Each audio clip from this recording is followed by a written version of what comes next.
Good morning, everybody, and it's very lovely to see you all here, and for those online as well. My name's Jill Lofts. I look after sustainability in the financial services sector for EY. We've brought together this panel because we wanted to look at different aspects of financial services and the agriculture sector and talk about some really positive use cases, what we've done so far. And we do want to focus the discussion on the positive things that we have done and we can do. But of course, we will talk about some of the challenges because this is quite a knotty subject. So on our panel, we have Wissam, who is Group Director at Dahra. We have Alessandro, who is a fellow colleague from EY in the AgriFood practice. We have Davida, who is Head of Sustainability Strategy at Citi. Elizabeth Nsimidala, who is board member of the World Farmers Organization. We have James, who is Senior Strategic Advisor, Advocacy for Impact at CGIAR. And we have Roland from Rabobank. So welcome to our panelists. Before we kick off, I'm going to ask Amy Brachio, who is our Global Vice Chair of Sustainability at EY. She's going to say a few words about the topic. Amy. Great, Jill. Thank you so much. And thank you to all who are joining in the room and online. Sustainability is often viewed as a journey. It starts from doing less harm or being green, and then it goes to doing no harm, and ultimately then it moves on to restoration and repairing the damage that's in place. But ultimately what we want to get to is regeneration. We want to get to a place where we are systemically creating the conditions for all of life to thrive. And that's something that we'll be talking about today. Agriculture is one of the primary opportunities for this, and that's why this topic is so important. But this topic is also so important for life as we know it, and so it's a subject that really can't be overemphasized. The profile of food systems and adaptation at this year's summit shows how the dialogue and the ambition has changed. The concept of neutrality or doing no harm is simply insufficient ambition when we're talking about a topic like this. To put it straight, we are over-consuming our global biocapacity massively, and the deficits have been growing since the 1970s, and so we have to make sure that we are driving change. Efforts to restrain climate change and halt biodiversity loss will not be successful unless we address them together as part of a broader, holistic approach. The World Bank estimates that to meet the demands of a global population of nearly 10 billion by 2050, while also reducing emissions and protecting the environment, the cost of this change would be about 300 to 350 billion a year for 10 years. Taking action now can also minimize climate costs in the future.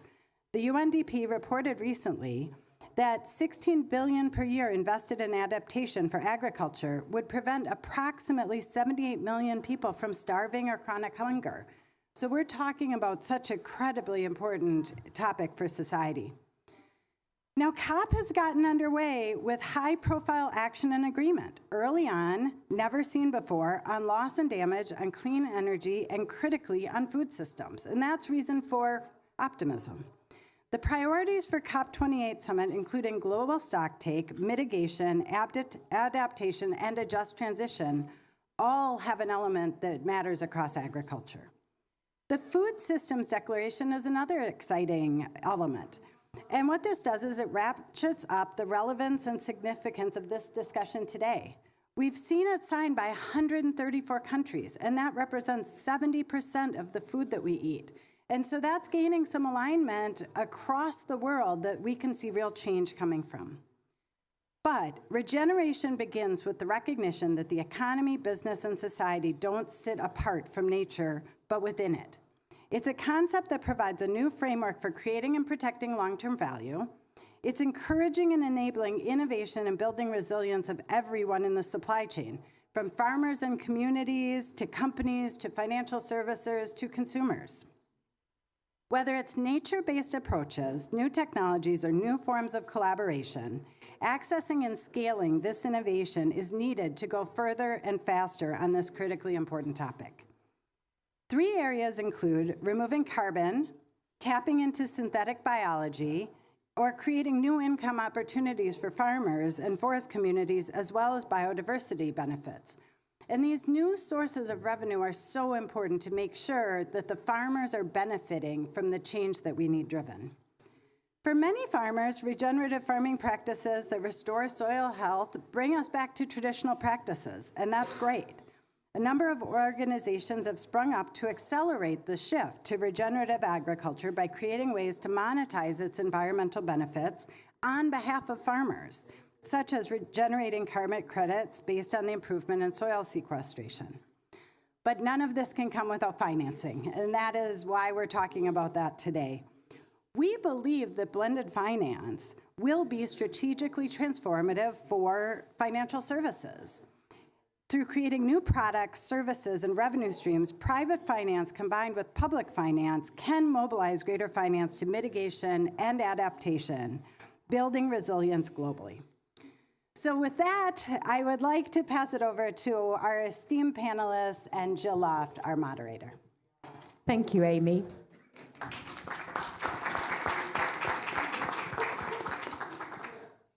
Okay, so I'm not going to spend long on this topic, but I do think it's worth a few comments, and that is around the definition of regenerative agriculture. We could probably spend the whole hour talking about that, so I'm going to ask for a few comments. And Wissam, maybe I can start with you. As a large-scale agri-company farming across many jurisdictions, how important do you think it is to find a common definition of regenerative agriculture? Thank you so much, Jill. Thank you, everyone. First of all, it's a pleasure and an honor to be here with all of you, talking about a topic and a subject that's close to my heart on regenerative agriculture and agriculture in general. Sound okay? Just to begin with, I'm really glad that the term is picking up pace, that the term is becoming more and more something that we all are using in our, not day-to-day life, but at least in the business context and in the financing context. It's good. And if you look at it a bit before we get to the to what it means, but just the word itself, when you're talking about regenerative agriculture, you're in effect going a step beyond sustainability. So when you talk about sustainability, it means you sustain the current status quo of a biosystem, of an ecosystem. But when you're talking about regenerative agriculture, you're talking about regenerating the soil health, regenerating the soil's ability to generate yields and provide food for us. So this is really something to look at and to focus on and to agree that it's something good. But I think beyond that, agreement on what it is exactly is still yet to be defined. So for us at Dahra, as a large-scale farming company and a large-scale agriculture company, we have certain definitions internally about what practices constitute regenerative agriculture. But these are not for example, no tillage or low tillage, where you do not plow the soil like it used to happen in years before, where you're not putting a lot of chemicals and doing a lot of chemical intervention that might impact the microorganisms that live inside the soil and produce the nutrients for us. Like minimizing the water usage to a point where you're not over-watering or over-consuming the water resources globally. But those definitions are more or less internal. Many people might agree on them, but might have different definitions or different way to define what the practices that constitute regenerative agriculture are. And that presents a problem for us and presents a problem for a lot of policymakers and a lot of governing bodies, that we don't agree what it is from a measurement perspective, from a practices perspective. When we talk about regenerative agriculture and a good practice or a bad practice, there's no definition for that. I'm just trying to use simple terms. So for us, we think the first step is that we all agree that it is something good. A lot of people align that it's something good. I've never met personally anyone who said we don't want to do regenerative agriculture or we don't want to take care of our soil. But it is yet to work together at standardizing the wording, standardizing the definitions, and standardizing the way we measure it globally. And I'm aware that a lot of efforts are being put, especially in Europe and in the US, but I believe there's still a long way before we are all talking about the same thing. Thank you. So, Alessandro, I'd like to pick up with you on this. And again, please be brief, because we could discuss this for the whole hour.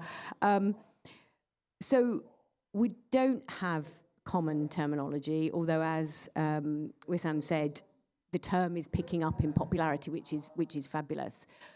What might be some sensible next steps for different organisations to try to push forward, some more common adoption of what it means? Absolutely. Thanks for the question. Hopefully, can you hear me okay? Yeah. Perfect. First of all, very pleased to be on this panel, on this STEAM panel as well, and great to see that we actually have quite a few farmers, not just in the panel, but in the audience as well. And this is a great change from COP27. COP27, we really pushed for regenerative agriculture to be put on the table of the conversations, because we believe that is not just an approach to help us from a food security point of view, but also from a climate mitigation point of view as well. And you're absolutely right, there was no definition. But we found a lot of people who are highly interested in that. Organizations like FAO, IFAD, CGIAR, and many other. And a working group was actually created at the end of COP27 to start working on this and to start pulling our ideas together about what is regenerative agriculture. The key point here is regenerative agriculture is about the outcome. It's not about the process. It's about really achieving that result in terms of getting healthier soils with rich biome. They help the plants be stronger. They help us basically feed our population, growing population, and ideally also reduce basically and improve the economics of our farmers. In my personal experience as a farmer, the transition was tough, and we lost yields in the process. And I can probably afford 2 to 3 years of low income or no income on the farm, but the majority of our farmers, in particular our smallholders and our global south, cannot do that. We need to find a way not only to help provide the framework and the definitions, but also to create a roadmap on how people can actually adopt regenerative agriculture in the way that they actually run their farms as well. And I hope this coalition of the willing will continue, and we can help really come up to that definition together. Thank you. So let me move to Elizabeth. Elizabeth, the WFO represents farmers all over the world, large and small.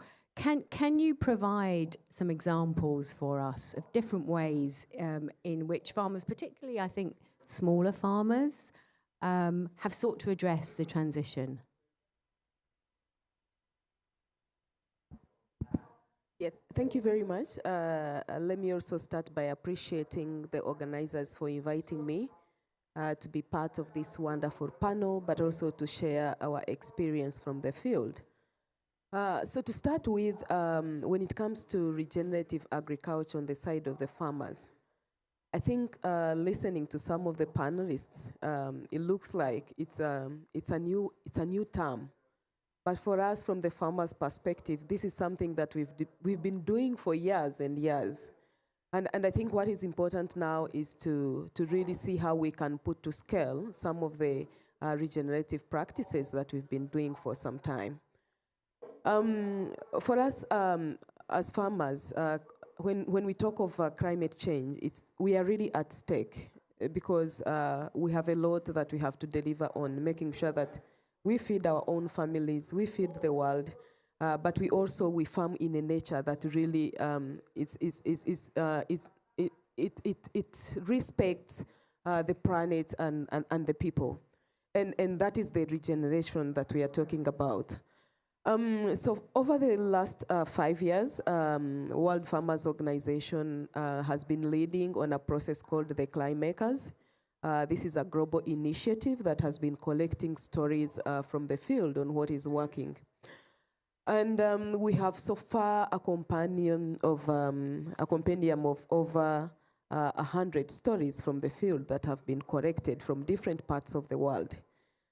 And among the stories from the field, of course, there are several practices that are happening, ranging from, of course, the cover crops, ranging from, afforestation and afforestation, ranging from reforestation, ranging from other practices, including like the mulching, the terracing, the contours, and so forth. There's so many stories from the field that have been collected. But what we've learned from all these stories is that there is no one size shoe fit all, initiative. So meaning that depending on which part of the world you're in, which size of the farm you have, then there are different models and practices that are done on that farm. So it is diverse. The initiatives, the interventions are so diverse, and it also depends on the diversity of the different farms. But what we've learned is that we need to profile those stories and be able to put them to scale. We don't have to reinvent the wheel. Some of the models can be adapted to other kinds of environments, and this is what we really need to do. See which some of those models that can be adapted, and then we try to put them to scale. Thank you. Thank you very much. James, I'm going to go to you. Let's start talking about financing, shall we? And in particular, to get your thoughts on the approach, I guess, both from public and private financing that needs to be taken to perhaps help smallholders globally. We've heard it, it's a very local issue. There's lots of different, it sounds very complicated. Give us your thoughts, please, before we turn to the financial service panelists on, what are some of the things that need to change in order to help those farmers? Thanks a lot, Gillian. The first thing I'd like to say is thank you for the invitation. It's great to be able to talk about this subject. It's great to be able to talk about financing in the same breath as regenerative agriculture, because it's maybe not something we've done enough of up to now. So a little bit of trepidation speaking before the financial services. I'll have a go. I think if we could zoom out for a second, because I see two sort of broad areas of intervention when we're thinking about financing for small-scale agriculture. The first one is we tend to think about agriculture as a small, maybe not such a key part of this climate discussion. But it's wrong. When we're thinking about food systems, we're thinking about a third of all of emissions that are being. We know now from the latest IPCC reports that if we don't intervene in food systems, we will not hit 1.5. The numbers are just that stark. And at the same time, we also know, given the food needs by 2050, we also need to hit other parts of the world. It's not possible that we can do it within the north and then allow for it not to happen anywhere else. So it's within that context. And picking up on the initial conversation as well around 350 to 400 billion. That was our estimate that we did with the World Bank as what's needed to transform food systems. But what was left out of that is the prize of transforming food systems. And the estimate is up to $4.5 trillion a year of new business opportunities. So what does that mean for smallholders? Well, the first one it means is at a macro level, we need to start getting a lot better at understanding the risks. Because if we can't get a hold of what the risks are, then food systems mitigation, the lack of food systems mitigation will end up making it causing very, very large damages into the trillions in our food systems. So that's the first point. We need, at a global level in the financial sector, we need to start factoring in risk into investments of climate risk, nature risk, and health risk as well, because there are some very hard risks. And we know that will impact smallholder farmers, because smallholder farmers are the most vulnerable. Right? When we talk about if these risks are not taken into account, we know that the climate risks affect smallholder farming more than anyone else. Then, if you like, zooming down to a more practical level, I think there are two sort of areas that we need to look at. For financial services, one is a different type of partner. We know that the farming industry agriculture is very different from energy, where you have a very small number of producers, and intervening, while difficult, the transaction costs are quite low. You take a country like Kenya, and I'm scared to do that with Elizabeth on the panel, there are 30 million smallholder farmers or more, right? So the transaction costs are huge. So we need to start building that middle that's in between, the middle between finance that's in the millions arriving to farmers, where finance that's needed is in the thousands. We've seen some examples of that in the blended finance area, where we've got digital agricultural solutions. We're bundling solutions together, where we're bringing finance in, we're bringing capacity development, we're bringing inputs. So we know it's possible, but we need to try. The second one is in the types of products that are needed. And we know that agriculture is extremely fragile. And we've been developing at CGIAR, and there are many others, contingency-based insurance, just to give you one insurance, right? Insurance that pays out when there is a prediction that something will happen, like climate. You have, we've been doing it with livestock pastoralists in Ethiopia and in Kenya, where we're being able to validate that a pastoralist has lost X amount of money when they live in very rural areas, and there's thousands, and it's very difficult to get to. We've been using the weather forecasting to try and predict what's going to happen and pay out beforehand. We've been then bringing together IT solutions with people, farmers taking photographs of crops and then sending them and then being verified in crowdsourcing mechanisms. So there are a lot of solutions, but the products will be different and the partnerships will be different. We need to have farmers groups, we need to have research groups, we need to have other groups that are coming in to build that middle, because there's going to be another need to be able to identify risks.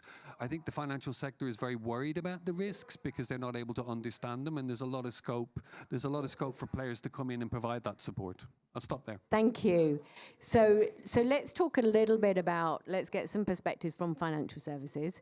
Davida, maybe, you know, Citibank, large global bank.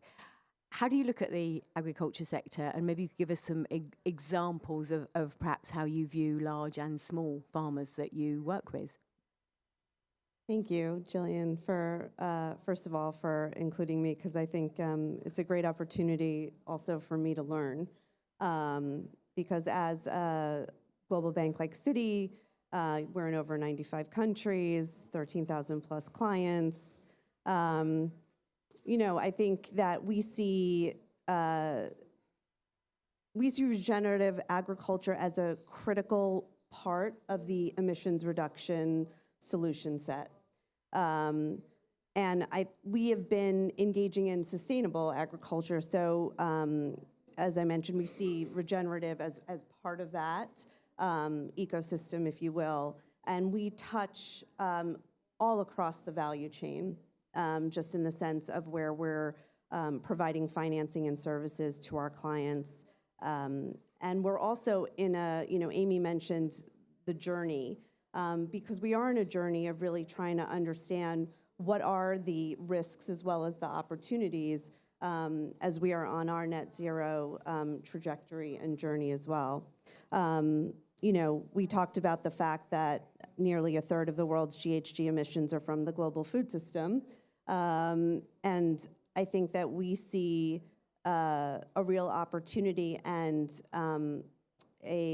an area that we are very focused on is food security, and thinking through how can we provide and engage in that, as well as looking at opportunities across ag tech, and really working with our clients in providing, you know, whether it's lending, underwriting, you know, across the board, supply chain finance, as we think about how do we address those risks. We also have a 1 trillion sustainable finance target. This is not a fund. It is essentially where we are tracking our engagement across the bank, touching environmental and social finance, and sustainable ag and land use is an area, a criteria that we added in 2020. For us, as I mentioned, a lot of our work is with our big corporate multinational clients, but as we think about Scope 3 and supporting our clients in their journeys, working with them across their supply chains is really critical, and thinking through what are those opportunities in order to help with sustainable supply chain finance to provide access to liquidity, and making sure that our clients are able to have access to funds and that their suppliers are able to engage there. So I think just being able to leverage that financing is an example of how we can provide those services. So one example, as I know we're short on time, so apologies, but we've provided a trade loan to Olam International in India, and they are working with farmers to adopt better rice farming practices based on the Sustainable Rice Platform. So knowing the methane issues with rice, this is an example where working with our client to ensure how do we help incorporate better farming practices in a critical area like that in India. And then also, we did a challenge on food security through our Citi Foundation and working with on-the-ground organizations and individuals who are working with small farmers, for example, in Indonesia, working with female small-scale farmers to revitalize indigenous farming practices. So I think being able to engage and provide access to funding on the ground where we can, but also working with our clients on their sustainable journeys and helping to address the needs of their suppliers are two examples of where we're engaged. Thank you. And I guess a sort of quick follow-up, if I can, just on the comment earlier around the middle. Do you feel that building this ecosystem in the middle would be really helpful from a financial services, from a Citibank perspective?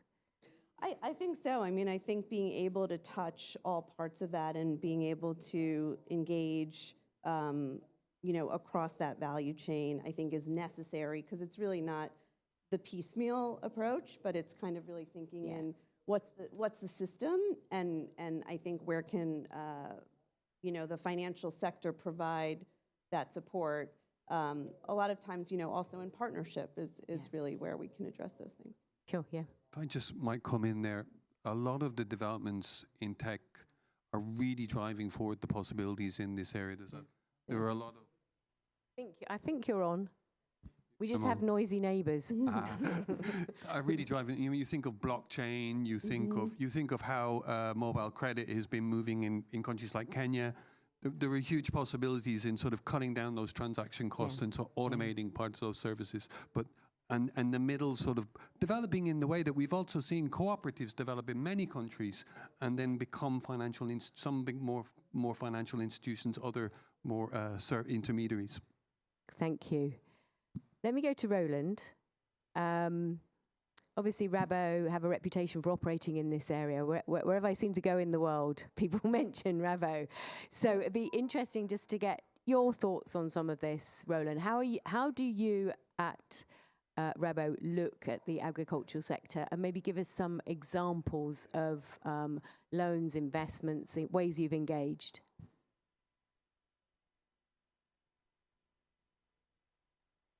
Does it not work? Maybe could you take? Oh, you put in the button. Very simple. Thanks. Yes, Rabobank, we're one of the biggest food and ag banks in the world, and the big issue with banks is most of the time financial service companies and banks, they see more sustainable farmers as more risky farmers, and this is key.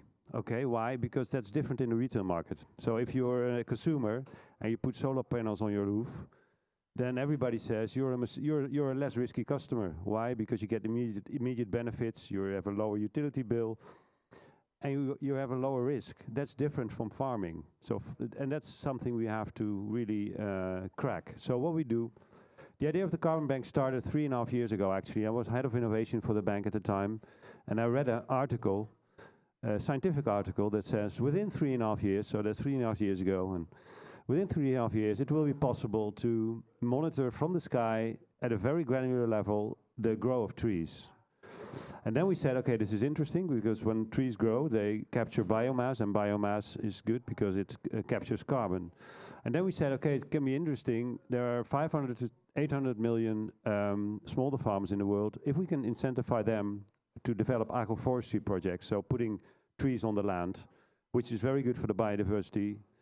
We monitor from the sky, and the grow of those trees and we turn it into a high qualitative carbon credit, we sell it to companies that are very keen and very serious about reduction, then we get money flown in globally to those ecosystems. So this was an idea 2.5 years ago, or 2 years ago. We now onboarded 250,000 smallholder farmers. We go to 700,000 next year. We have a pipeline of 2 million farmers. 80%, so 80% of all the income goes directly to the smallholder farmers, 10% to the operating companies and 10% to us. And still, it's an interesting business model. You don't need capital. It's fee income. Banks love it. So, but again, 80% goes to the smallholder farmers. How are we going to scale? We set up a fund now, which I think is the most innovative thing, to be honest. So what we've done is attracted capital. So there are big investors now chipping in for 200 million. We're closing Q2 next year. And these investors, what they do, they get paid, so they invest in the seedlings. So the operating companies have to, of course, have inputs and trees planted that cost money, and the smallholder farmers doesn't have the money. So they do that, they provide a loan, and they are paid back immediately with part of the carbon credit revenue, which I think is great because it's relatively low risk. Okay, the returns are not that sky high, but it's relatively low risk. Money flows into the ecosystems of smallholder farmers directly. So they still get 40%. So of the 80%, 40% goes to the investor. When the loan is terminated, they get again 80%. And I think here we have a real interesting ecosystem which flows in a lot of money to the smallholder farmers, and they are benefiting directly. And we get carbon out of the air. So this is one example of the carbon bank. We're looking into, we're looking from a very creative, innovative perspective how to solve these very complex problems, because we have to feed this world sustainably. So we're doing a big project now in Brazil, avoiding illegal deforestation. There's 1.5 million of hectares. Our farmers legally can deforest. So we said, okay, how can we incentivize them to let the trees alone? Without using carbon credits, because carbon credits for avoiding deforestation is very difficult. And we do big reforestation projects in Australia and New Zealand. So it's all based on the simple idea of how can we make farmers less risky from a finance perspective? How can we build in a business model both for the farmer and for us? And I think if you do that, it ticks a lot of boxes. Interesting, thank you. And you mentioned you set up this fund.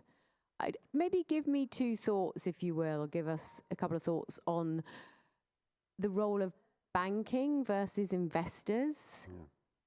That's a good one. So normally, what they have in common, both banks and investors, what they have in common is that it's very hard to provide a loan to a smallholder farmer, and it's very hard to invest in farmers. It's very hard. Why?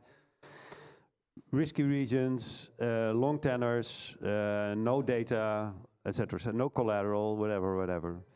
So where the two can meet is that we have a substantial, stable and reliable income flow for providing the loan and also for investing.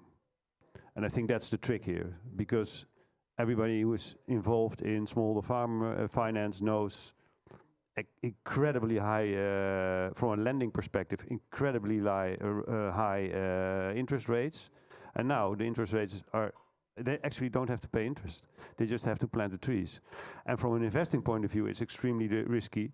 So, yeah.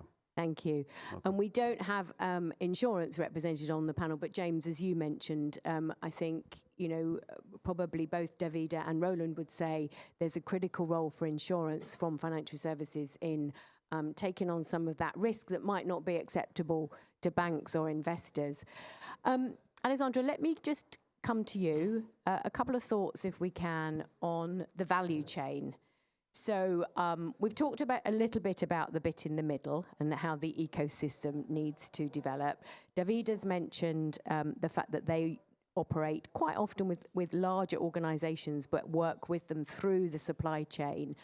I think we do see quite often that as a sector, there can be quite a siloed, not joined up approach. So maybe you could give me, Alessandro, a few thoughts on, and I think when we were talking earlier, you had a great example of an organization looking at things in a more vertical fashion rather than in a totally siloed fashion. Yes, indeed. I think if I take a step back, we talked about we need a definition for regenerative agriculture. You know, Elizabeth said we've got plenty of evidence on the ground. We've got plenty of research that's been done on the topic. I think we can get there if we get together and put our minds and get to it. The second thing that we heard is that we need an element of mutuality as well. There's high risk in farming, right? You can have the best plan of this world. The reality is that nature has a way to surprise you, you know, and you have to react to that. So mutualization of the risks is very important. We talked about the role of insurance companies here as well. The third thing we should not forget is what I think we alluded before with smallholder farmers, which is regenerative agriculture needs to be just. It needs to be accessible. We're talking about the global south as well. We're talking about smallholder farmers. I believe what we need here is a mechanism, as we said before, of aggregation. And what we're seeing, we're already finding today in small doses where I think is going to be the future. We're seeing, you know, farmers and producers associations like in India coming together, bringing smallholders together and really professionalizing those smallholders, creating an avenue to distribute and disseminate knowledge, maybe financing, support, and so on. We're also seeing private sector initiatives. I call them integrated value chains. We've seen food processors, you know, creating integrated value chain contracts with suppliers, with farmers, providing them everything that they need, sometimes even the seeds, the production protocols, and everything else, to ensure that they've got access to high-quality feedstocks for their own processing that they can trace all the way back to a farm. I think we're going to see many more companies adopting this kind of models. We've seen quite a few of them appearing, for example, in Europe in this particular sense. I think one that we need to take into account as well is going to be the role of governments here as well. Mm-hmm. At the end of the day, in many regions, we have governments that are directly responsible for the payment of subsidies to farmers. And they sit on an immense amount of data, which includes the performance of those farms historically. We have new technologies coming up, like remote sensing, that can give us up to 62 KPIs at field level and a history of over 10 years of how these fields have been performing under different situations. I think artificial intelligence will have a key role to provide us with fundamental data lake that will help the different parties in the value chain and also the financial sector, insurance sector, get that evidence that they need to actually allocate financing to this, to our integrated value chains, farm to fork. Thank you. And we got 45 minutes in before we mentioned AI, so I think that's probably a hit. I'm taking it. Roland, you had a comment here. Yeah, I think it's interesting because from a let's be a little bit philosophical here. So our mental model of looking at value chains, which has been taught in all business schools for the last 50 years, is we go from farm to fork. So we go from the inputs, from the source, upstream to the retailer. Okay, that's how we are taught. So what in this climate context, we have to change that mental model, and you're already seeing that happening. Why? So we have to go from the source to the consumer. We have to go back and see how we can look from the consumer to the source. And this sounds simple, but this is a totally different kind of mental model because retailers don't do that normally. Now they do because they have scope 3 emissions. So what we do, so that's a good sign, I think. So what we do, for instance, we have integrated value chain solutions, for instance, to try to solve the Brazilian problem for deforestation. Our processors, they really want to chip in because they need to, because they have scope 3 and they need to chip in. So I see money, but also power going from one side to the other, which is a different thing than we used to. Thank you. Elizabeth, yes, I wanted to bring you in here with some practical on-the-ground examples. Yeah, I think listening from the speakers, everyone is saying that smallholder farmers are risky. But we are also not looking at the kind of investments that the smallholders are already making. Because we are already producing over 80% of the global food value. And that is a very huge investment. We are not talking about that. I think the biggest problem is that we are trying to abuse the issue of farmer centricity. Everyone is saying we need to bring farmers at the center, we need to work with farmers, but you don't want to engage with us directly. And there are so many intermediaries in between who are even pretending to be speaking on behalf of the farmers and who are working with you on behalf of the farmers. And that is why we are having all these issues, because we are not involved in the decision making. Whatever decisions you're doing them on our behalf with the intermediaries without us on the table. In terms of resource allocation, we are nowhere. All these resources are supposed to be where they matter most, and which is on the farm. But a lot of resources is wasted in between there, and the farmer never accesses such kind of financing. That is why, even with all these commitments and pledges that are being made, the billions and billions, it's only 0.3% that the smallholder farmer is able to access in terms of climate financing. And then when it comes to financial institutions, a lot of bureaucracy.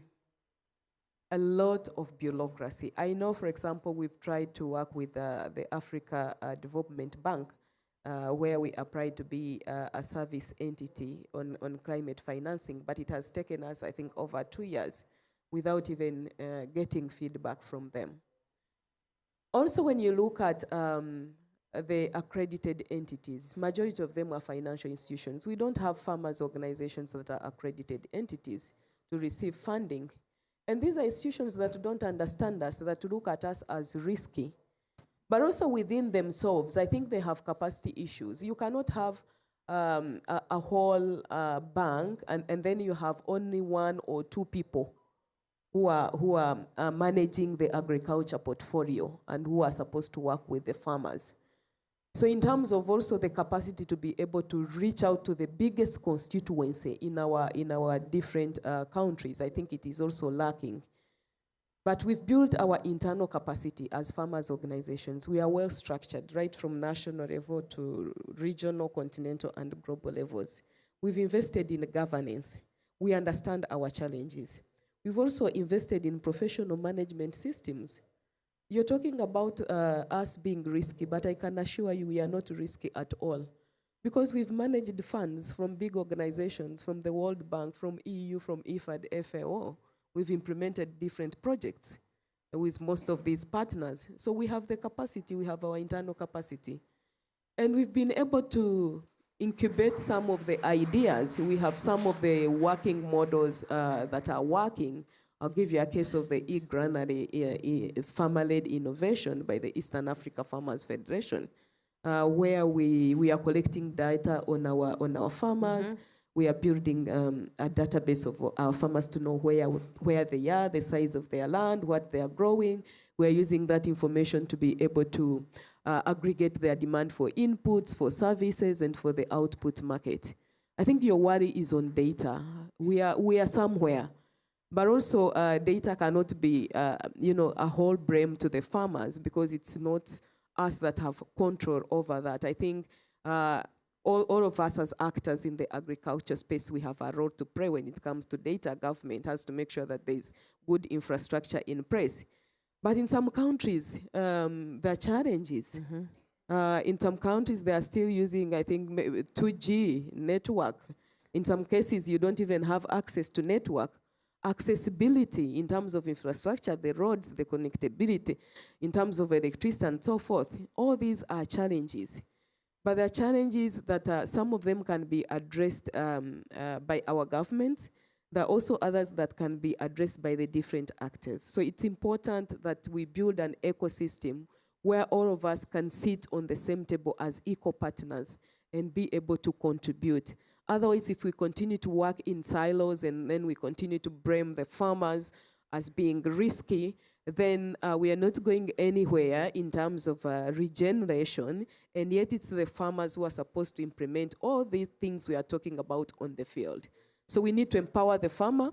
There are so many success stories, like I've mentioned. We need to profile them, but these are just islands. They are just scattered. So how do we make sure that we profile them? We put science in them. We work with the research. We work with the extension. We put a lot of science in them, and we are able to scale them. There are so many technologies out there, but your technologies are not going to be impactful if you cannot work with the farmers to be able to put them to scale. Thank you. Thank you. And I know James wants to chip in, but just before he does, can I get your reflections on, is there one thing, and I know that's really oversimplifying it, but what might be the one thing that might make a difference here? So when you say engage with the farmers, is there your thoughts around the best mechanism to do that? Yeah, of course, the best mechanism is to work through us, through our farmer organizations. Yeah.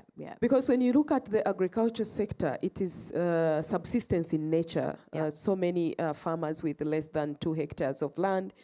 So there's no way you can support them. But we are aggregated already into our farmers' organizations and the platforms. So it's the easiest way to reach out to us and strengthen the capacity of the farmers' organizations to be able to offer sustainable services to their membership. I think it's the best way. Reach out to us, support us through our farmer organizations. Because like I mentioned, we've already invested a lot in terms of into our own organizations at different levels. And we are well structured. We are representing the interests of our farmers. We are involving them. We are consulting them. Even coming to here, we've been doing a lot of consultations with our members. So we come to this COP with so many priorities that are coming up from the constituency that we represent, not just our voices, but the voices of the constituency. Thank you. James. Yeah, I just wanted to build on what Elizabeth has been saying, and what I was trying to say, I'm not sure. I think it's on, You think I'm on? Yeah. This is the new partners. These are the new partners that we need to be working with. We've recently started a collaboration with a Swiss group called Responsibility Ag, where there's 100 million coming in to be able to better understand risk. And I actually don't think it's a question of whether farming is risky or not risky. That's a separate issue. It's about financial institutions understanding that risk. And from our side, what we're trying to do is provide that data, which will say, if you want to invest in these crops or these biodiversity solutions in these spaces, what are the yields?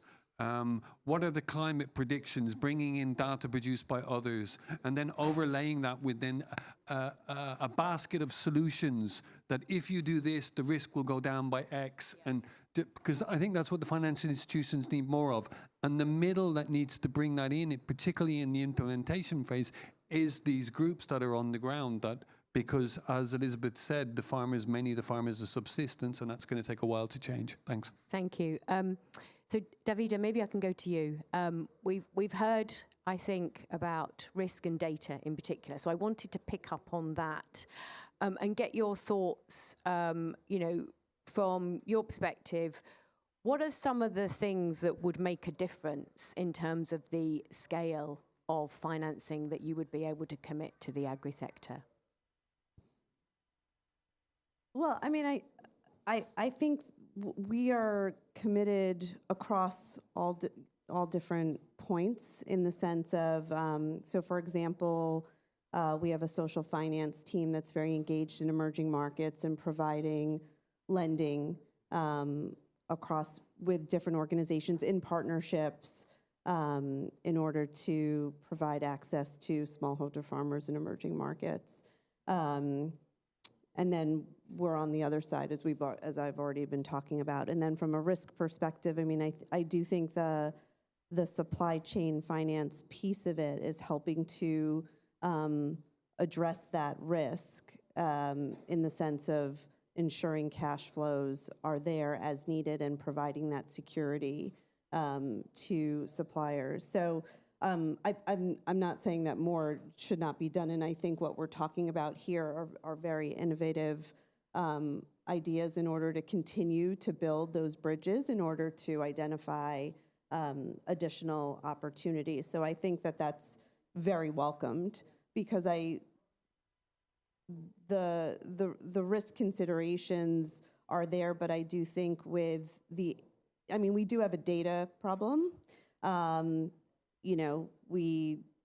we look at climate, we're still working through data quality and accessibility issues there, where we still have a 2-year lag time as we're trying to understand emissions. So when we start to turn towards whether, from an ag perspective or biodiversity perspective or nature perspective, the data is even, more dispersed. And when you're dealing with obviously more localized activity, it's a whole different situation that we're in. So I also am hopeful that with that, addressing those issues and where we're seeing increasing disclosure and regulatory requirements, that will really also help to bridge these gaps. Thank you. Weza, we haven't heard from you. Sorry, I'm losing my voice. We haven't heard from you for a while. Maybe can you, we've been talking about this ecosystem. We've been talking about reframing some of the ways that we work together, about connecting, about not operating in siloed fashions. Do you have some examples from your business that can highlight, just as some of the others have done so far, around, the art of the possible? Sure. Thank you. Well, first of all, it's really impressive and educational for me to listen about the work view from the small farmer's perspective or the smaller farmer perspectives, and how different it is from what we do at Dahra. We have around, say, 130,000 hectares that we farm globally. So every time we're talking about things, we're talking about scale, we're talking about stakeholders, shareholders. When we're talking about with banks, we're talking about the typical large-scale banking activities that happen. But I want to take you back on what can be the art of the possible about our story. How did we come about? We're a company that started originally on day one as a sustainability story. The United Arab Emirates had the vision back in 2005, 2006 to move away from farming forages and food in the desert at high cost, high expense, extremely water intensive and extremely fertilizer intensive to feed their livestock in the UAE and the people in the UAE. Want to move away from that model into farming in more sustainable regions and bringing the food to the United Arab Emirates, or the products to the United Arab Emirates, in a sustainable fashion that first takes care of the small farmers that exist in this country. And I think here it's part of the tradition, having 3-4 million strong livestock herd in the United Arab Emirates is part of the heritage, is part of what people are proud of. So they wanted to maintain and serve that tradition, while at the same time not penalizing nature with farming in the desert. So that, starting from the country started with a kind of public-private partnership where they went to companies like Dahra and asked them to go and farm sustainably around the world. And that became part of our DNA. If you look at how we're doing it, we're always trying to find product across the globe and bring it safely and in a way that does not look at short-term gains. And I know I'm digressing a bit, but you have to come with me. We're not looking at short-term gains. We're not looking at what we did this quarter and what we're going to do next quarter, but looking more about the leadership vision in the country and how to maintain and meet that long-term sustainability for them. And at the same time, making sure that the big banks in Europe and the US and the region are happy with the returns that they're getting. And at the same time that the regulators are happy with how we're operating and that we're operating within boundaries that also set us as an example for the rest of the companies in the sector when it comes to taking care of nature, taking care of our communities that we work. Just before we stepped in, we were talking about the farmers in AgriCost in Brachio in Romania, and how through what we do within our farm, all the farmers and the neighbors that we work with, they take from us and they learn from us what we're doing and how we're doing it. So we're not only impacting our value chain or the people that we're working with, we're trying as much as possible to spread it around in the region. I'll take another example quickly about how the art of the possible. In the United States, we do some farming for forages, and we pioneered the technology. One of the technologies, it existed, but we took it at a scale of subsurface drip irrigation, where you have the efficiency for watering the forages at probably 90 or 97% efficiency compared to the historical way of flood irrigation. And it wasn't at first the most economical way to do it, but we believe that it is the most sustainable way to do it. And with time, it is becoming more and more economically viable and complying with the new regulations that are coming in and with the new requirements within the society that we're working with. So these are quickly 2 small examples. I'm not sure if I'm hitting exactly what you wanted. That was great. Yeah. Thank you. And guess what? We've virtually come to time. So just to be respectful for everybody's time here, I will bring the panel session to a close. I think we all probably learnt something from each other, which to my mind is meant that we all benefited from it if nobody else did. But I think, you know, working together, finding new ways to bring different parts of the ecosystem together in effective ways, listening and engaging with farmers. I think that's a really important point that we brought out today. Thank you, Elizabeth. And the other final, and we've heard this quite a lot at this COP, new ways of working, different partners. And I think the final thing I would just say on that is we're also hearing the word trust. Trusting different partners within the ecosystem. And I think as we find more and more examples of how to work together well and positively, then we're building trust in those new ecosystems, which I think is absolutely fabulous. So thank you to our fabulous panelists.